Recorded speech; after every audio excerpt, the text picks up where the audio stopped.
ఇప్పుడు నేను చెప్పేది కొంచెం జాగ్రత్తగా వినండి. ఈ పాయింట్‌లోనే మీకు అర్థమవుతది ప్రీ అనలైజింగ్ ఎలా చేయాలి అండ్ ఎప్పుడు కొనగలం, ఎప్పుడు కొనలేం. Let's say A and B 2 places ఉన్నాయండి. అంటే start and end points. And highway నుంచి ఏ స్టార్ట్ అవుతుంది అండ్ ఒక ఎండ్ పాయింట్‌లో బి అనేది ఒక ప్లేస్ స్టార్ట్ అవుతుంది. మొత్తం ఒక చాలా పెద్ద ప్లేస్ స్టార్ట్ అవుతుంది. సో ఈ బీఆర్టీఎస్ నుంచి వాటెవర్ హైవే ఏ అనే పాయింట్ స్టార్ట్ అవుతుందండి. ఏ నుంచి బీకి వచ్చేసి డిస్టెన్స్ ఉన్నది ఒక 1.8 లేదా 1.7 కేఎం డిస్టెన్స్ అనుకోండి. యావరేజ్‌గా 1.7 అనుకుందాం. సో ఏ నుంచి అప్ టు 1.3, 1.4 కేఎం వరకు full residential zone with complete developments ఉన్నాయి. బ్యాంక్స్ ఉన్నాయి. Like what ever you expect, temples, schools, colleges, banks, function halls, theatres అన్నీ ఉంటాయి మనకు కావాల్సినవి. So and left and right compare చేస్తే ఫుల్ రెసిడెన్షియల్ జోన్. ఇక్కడ per square yard ఎంత cost ఉండొచ్చు, depends on the area. It is like around 60 to 50, 70,000 అలా ఉంది area per square yard cost.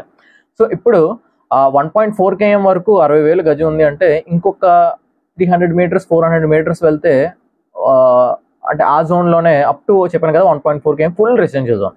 ఈ 400 మీటర్స్ వెళ్తే ల్యాండ్ వాల్యూ ఎంత ఉండొచ్చు? ఇక్కడ 50 ఉంది కదండి, లేదా 60 ఉంది, 70 ఉంది కదా, పోనీ 60 వేసుకుందాం అంటే అది ఒక 50,000 ఉండొచ్చు, 10,000 తగ్గొచ్చు ఏమో, లేదు 40,000 ఉండొచ్చు.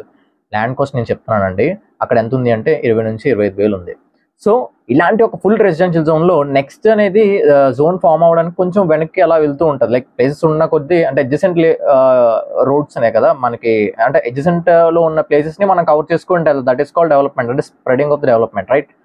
సో అలాగా ఈ ఏరియా ఇలా డెవలప్ అయింది. ఇంకొక స్పాన్ ఇంత ఫుల్గా డెవలప్ అయిన కమర్షియల్ జోన్లో మనకి ఇంకొక 400 మీటర్స్ డెవలప్ అవ్వడానికి ఎంత ఏం పట్టచ్చు?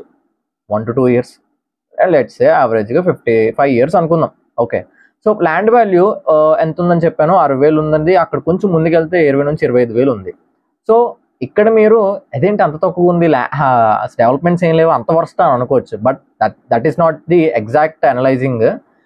ఇక్కడ ఎంత డెవలప్మెంట్ ఉంది కదా, ఫ్యూచర్లో ఇంకొక 3 years లేదా 1-2 years ఆగితే ఇంకా డెవలప్ అవుతుంది. అప్పుడు నేను తీసుకున్న ఇక్కడ ముందే 60,000 ఉంది, దానికి కొంచెం ఒక 300 మీటర్ వెళ్తే 25,000కి వస్తుంది అంటే చాలా బెస్టే కదా. ఆల్మోస్ట్ ఒక 60% డిస్కౌంట్లో వస్తుంది. లేదు నేను తర్వాత ఒక 2 years తర్వాత నేను అమ్ముకుందాం అనుకున్నా, నాకు ప్రాఫిటే. That is called analysing. So ఈ పాయింట్ ద్వారా మీరు ఎలా కొనాలి, ఎలా కొనుక్కోవచ్చు అని మీకు ఖచ్చితంగా యూజ్ అవుతుందని అనుకుంటున్నాను. అండ్ మన వీడియో ఖచ్చితంగా యూజ్ అయిన వాళ్ళకి ఖచ్చితంగా షేర్ చేయండి. ఈ వీడియో షేర్ చేయడం వల్ల ఒక ప్రాపర్టీ వేరే వాళ్ళు కొనుక్కునే విధంగా మీరు చేసిన వాళ్ళు అవుతారు. సో ఇది ఒక ల్యాండ్ కొనే విధానం అండి. Pre analysing is very much important. So self analysing అంటే అన్నీ కంపేర్ చేసుకొని exact way of pre analysing concept ఇది. సో ఈ విధంగా చేసుకొని మీరు ల్యాండ్స్ కొంటే చాలా బాగా మీకు యూజ్ అవుతుంది. అంతేగాని సెల్ఫ్ ఇంట్రెస్ట్తో, ఓన్ కంపారిజన్స్తో లైక్ మిత్స్ పట్టుకొని మీరు కొందాం అనుకుంటే చాలా కష్టమైపోతుంది.